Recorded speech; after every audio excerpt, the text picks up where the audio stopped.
a PDF redaction warning, and an inside-the-box Apple TV Plus promotion. This is MacVoices. MacVoices is supported by our Patreon subscribers. Get access to the MacVoices Slack, the MacVoices Discord, MacVoices After Dark, and have your name listed at the end of each episode of MacVoices. Sign up at patreon.com/MacVoices. Welcome to MacVoices. This is the talk of the Apple community, and I'm Chuck Joyner. Folks, it's Tuesday night. It's a rough Tuesday night, but this is MacVoices Live. We have things that aren't completely functioning, but hey, we're here and our panel is functioning. So what more do you want? No. I'm far from functioning. So. Oh, okay. Well, Chuck, then you've already set the standard way too high. Okay, yeah, it's really going to be a good night, folks. It really is. So it is 8 p.m. Eastern, 5 p.m. Pacific. We do this Tuesday nights. That's why you're here. That's why we're here. Mark your calendars, and we can have fun like this every Tuesday night. We have a few things to kick around. We have a few things to opine about, but we're going to let you know who's going to be doing the opining. First up in the top right of my screen, Mr. David Ginsburg. David, good to have you. Good to be here, Chuck. And yes, talking about weather pre-show, yeah, it was -9 degrees this morning when I woke up, and it was very cold. Wow. I'm glad to be here, though. Yeah, well, I'm darn glad you're here, Dave. In the top right of my screen, Mr. Eric Bolden. We missed him last week, but he said he was hanging out with some friends who are hanging out in his background. Eric, it's good to see you. What do you have tonight? This is the bald eagle family tree. Okay. I see 5 of you. I'm sorry, that's you. No. Dad, Bobby. 1, 2, 3, 4, 5. Yeah. Now, is this the same area that you showed us a couple weeks ago by the river or whatever? Yeah, over by a dam. In where was I? Prairie du Sac. So, yeah, that way. All right, very nice, very nice. Webb Bixby is here. I have no idea why he picked that particular background tonight. Can't think of a single reason. Could it be the Kansas City Chiefs are going to go to the 7th consecutive AFC championship? I heard something about that. Yes.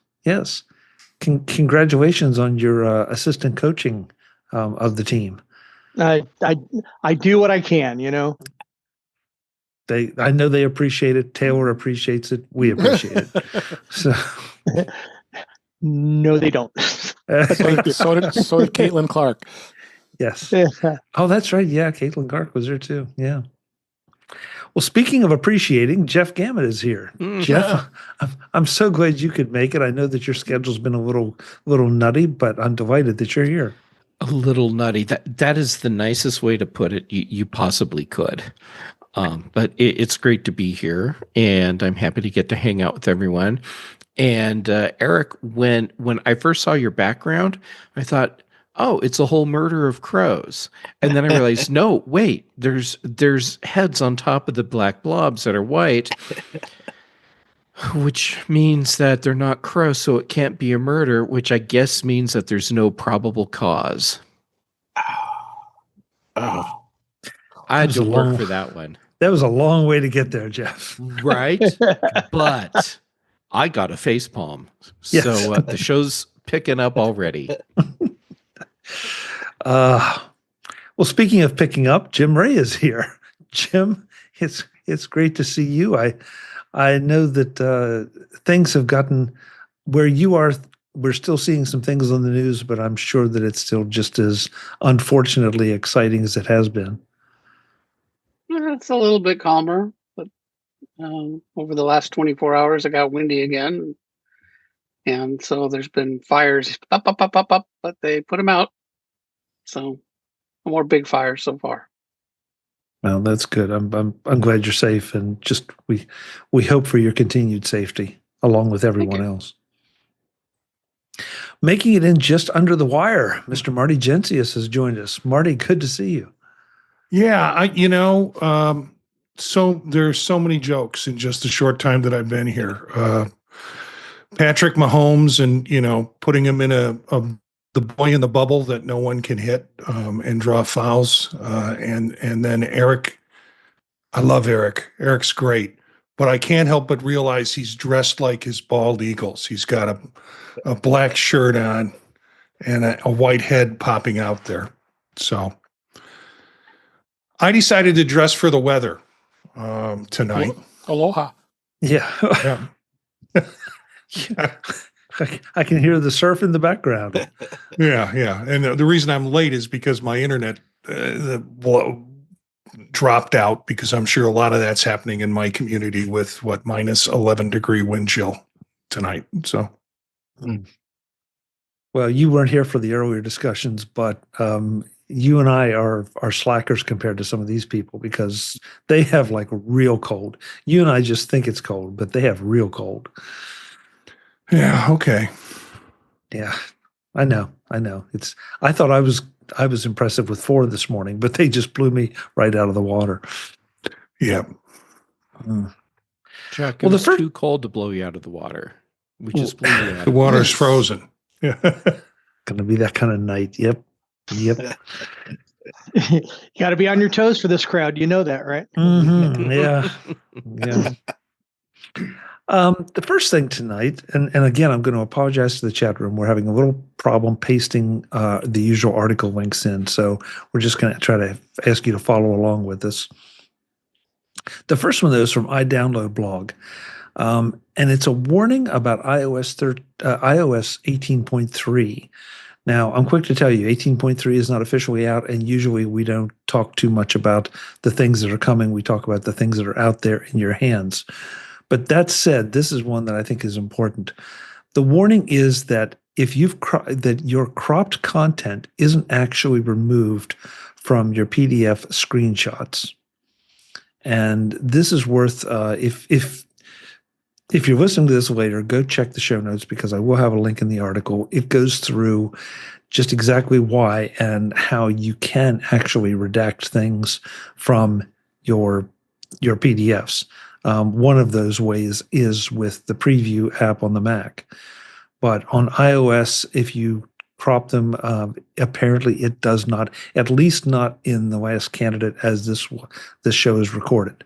So whether that will whether that will continue to be the issue or not, I don't know. But it is something that is worth knowing about if you depend on cropping to keep some or any or all information confidential. Is anybody here running the 18.3 at this point? I run it on a beta, a different device. Okay. Did you see this, Dave, or do you? Yeah, I did see it.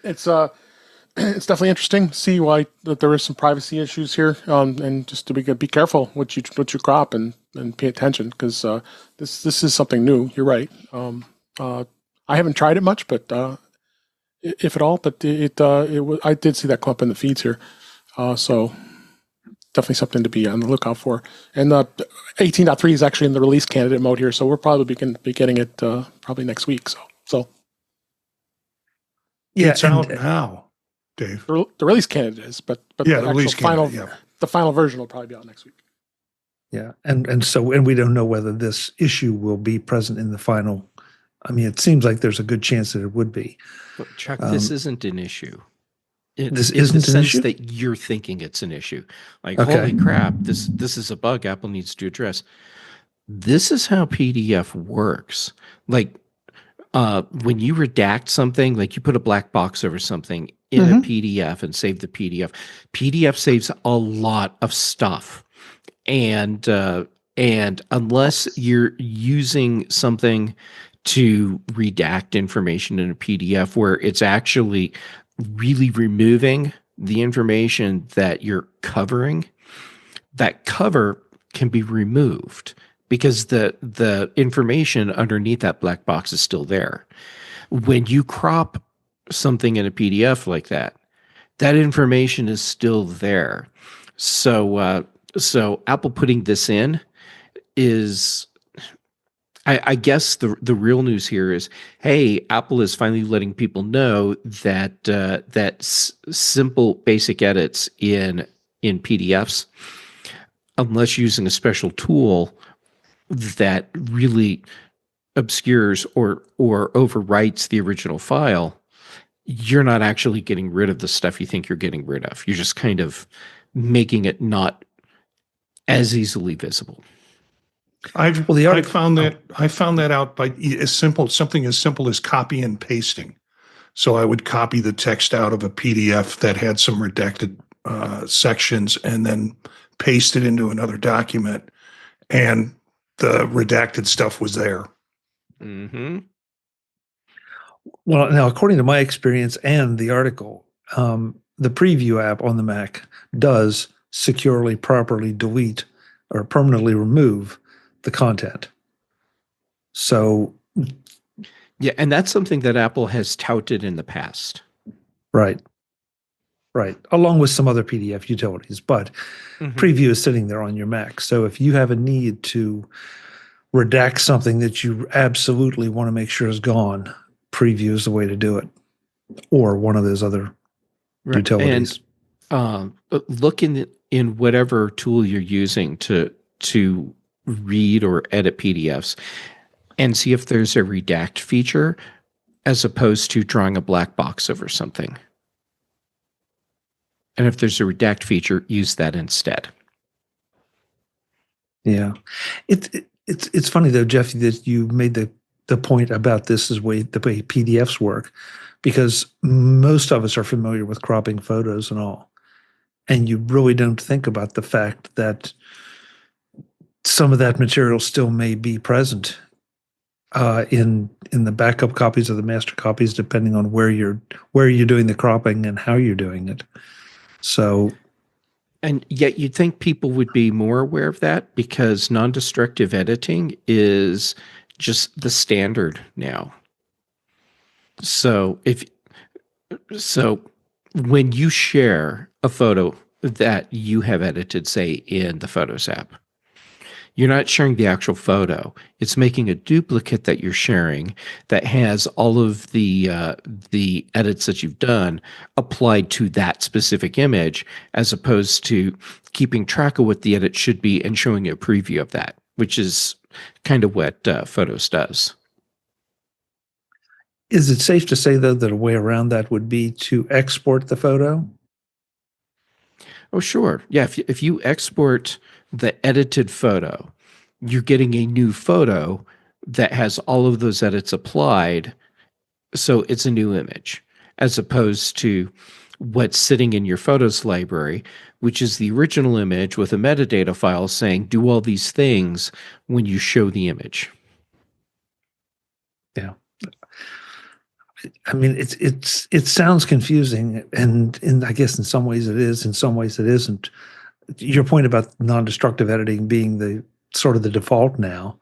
I mean, so if it's non-destructive, it didn't just recreate things by magic. It had to have it stored somewhere, and that means it's still there where somebody else could get to it that maybe you don't want to have the ability to get to it. So, Chuck, an easy way around this problem is to not save screenshots as PDF. Save them as a JPEG instead. Okay. And that's because a JPEG, it's just a flat file. So any changes you make to that file, that's it. It's done. The trade-off is, since it's a lossy image format, when you save that JPEG and then resave it, you're losing data each time. Which is why some of the memes you see on the internet look so crappy, because someone has saved and then resaved and resaved, and so the quality just degrades over time. So does anybody know, and Jeff, you or anybody else, can you change the format of your screenshots in iOS? So I thought your screenshots were saved in HEAC by default. I don't know. I know that you can change the format of screenshots on your Mac, but I honestly don't know about iOS. I've never actually. Okay, we have 3 members of the Brain Trust who are studying their iPhones seriously right now.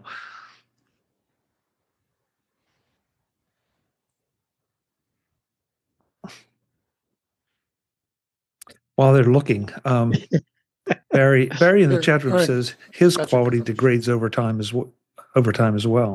We're Sorry to all hear that, Barry. JPEG at heart. Yeah, that's a personal comment. Yeah. Yeah, right.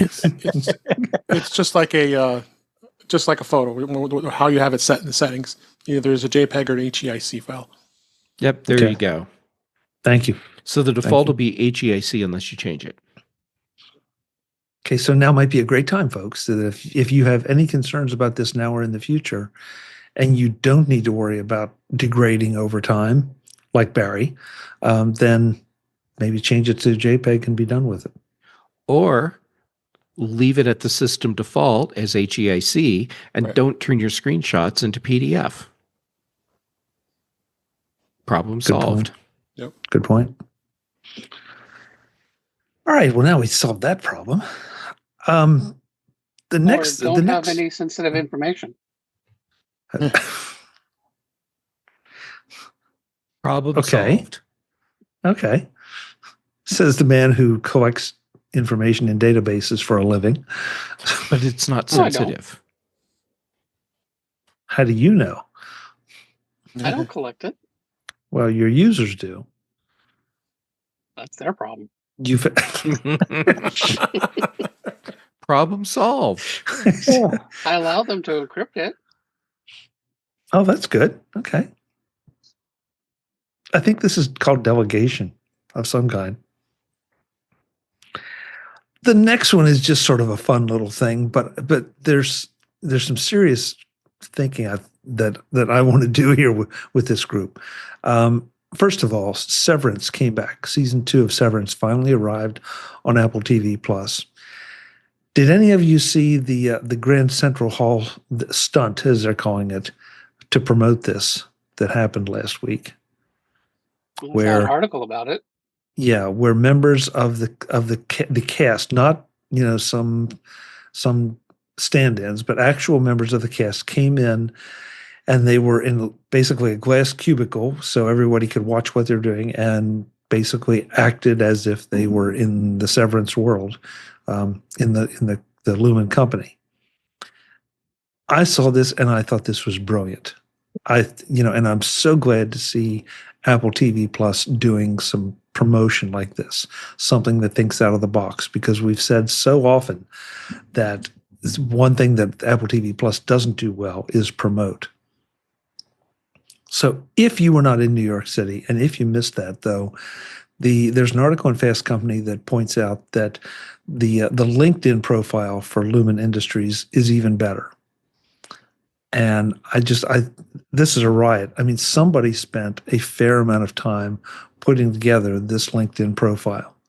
So it's LUMON Industries. And if you are a member of LinkedIn, go in and take a look at it. But it looks very much like you could easily mistake this for a real LinkedIn page, except for some of the snark and some of the obvious aspects of the show. And if you read the overview of the company. Yeah. But how many people actually read that? Fair. We usually just scroll down and start looking for whatever it is you're looking for in somebody's profile. Oh, they got 24,000 followers. Which is not bad for a completely bogus. Right. But how many of us actually remember we're followers? That was Thank subtle. you, Eric. It was subtle, Jeff. Yeah. Yeah. So I'm curious. I mean, this really resonated with me just because it's something different. That it felt a little bit like the old Apple, thinking outside the box, doing something not exactly outrageous, but just to get attention for a project. Anybody else like this? Don't like this? Think it was pointless? I saw it on Colbert first because he was interviewing Adam McKay, and they showed some still shots of it. And I think I might have seen the article during the day, but it was interesting to hear him talk about the experience. And I just think they paid him during the day. He wasn't in there the whole time, but they switched actors in and out, and they paid him for a considerable portion of the time so he could vacuum the carpet in the room. And so I'm already kind of into Severance. I'm still working my way through season 1. My wife apparently watched 20 minutes of the first episode when it first came out and said, not for me. However, she read this article because it got such good news coverage. And we had a long conversation about what the show's about. And she's like, I might have to try that again. That's good. That's good. Is anybody else into Severance at this point, or first season, yes. or started into the second? Jeff? Well, okay. I've seen up through season 2, episode 1, and I think it's a brilliant show. Yep. And I'm glad to see that they're being equally creative with the promotion for the show as well. So good for them. Yeah. Dave? Yeah, I've watched all through season 1 and I haven't gotten to season 2 just yet. That's the first episode, but yeah, I think it's pretty brilliant. That show gets you hooked pretty easily, and just mesmerizing, in my opinion. So yeah, I thought this was pretty amazing. I didn't see it yet. I want to go now, go look and see it. Well, it's, I think it's like we've said so often about many of the things on Apple TV Plus, that they're just a little bit different, that they aren't quite the usual fare. And Severance definitely fits that mold. And this just reinforces that idea. So good for you, Apple TV Plus. Keep it up. Keep doing these strange things. Absolutely. Have you checked out any of the little promotional videos they have on their LinkedIn page? I'm looking at them now. You mean Lumen? Yes. I think I watched one. There's a new one here that was not here when I looked at this. Just wow, this was only the one at the top right now is only 5 hours old. 6 hours on this one. Okay, well, when I loaded it, maybe it just kicked over into 6. But bottom line is, that it looks like this will continue for a while. So, Jeff? What did you see that we have? I just think it's brilliant. It's like promotional videos for working for the company. Here's the great things that Lumen Technology is doing. Like they're just leaning in to making this feel as real as possible. And my guess is that what you see happening on their LinkedIn page, it'll be like little Easter eggs for people who are watching the show.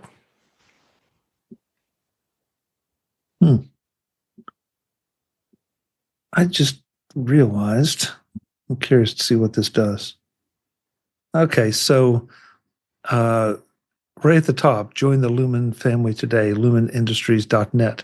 If you click that, it launches the Apple TV Plus page. Yeah. And then, of course, you can open it in the TV app from there. Yeah, I like this. Marty? Oops. I'm not saying any spoilers here, but I read another review of someone who saw maybe the whole season. And one of the concerns that they had in the review about a show like Severance is it could go the direction of Lost, where it drags out for 6 seasons and there's questions and questions and questions and questions and never anything gets tied up, or there doesn't seem to be a general purpose for it. That's what this reviewer said that's not the case with Severance. The second season has some great pieces in it that tie things together, and you don't feel like it's always what's going on here. That's good to know if folks had a concern like that. Visit MacVoices.com for show notes and to connect with Chuck on social media. Get involved in our Facebook group or like our Facebook page, and get more out of your Apple tech with MacVoices Magazine, free on Flipboard and on the web. And if you find value in it all, consider supporting us through either our Patreon campaign at patreon.com/MacVoices, or by making a one-time donation via the PayPal link on our front page and in the show notes of each episode. You will join these fine people who help bring you Mac Voices.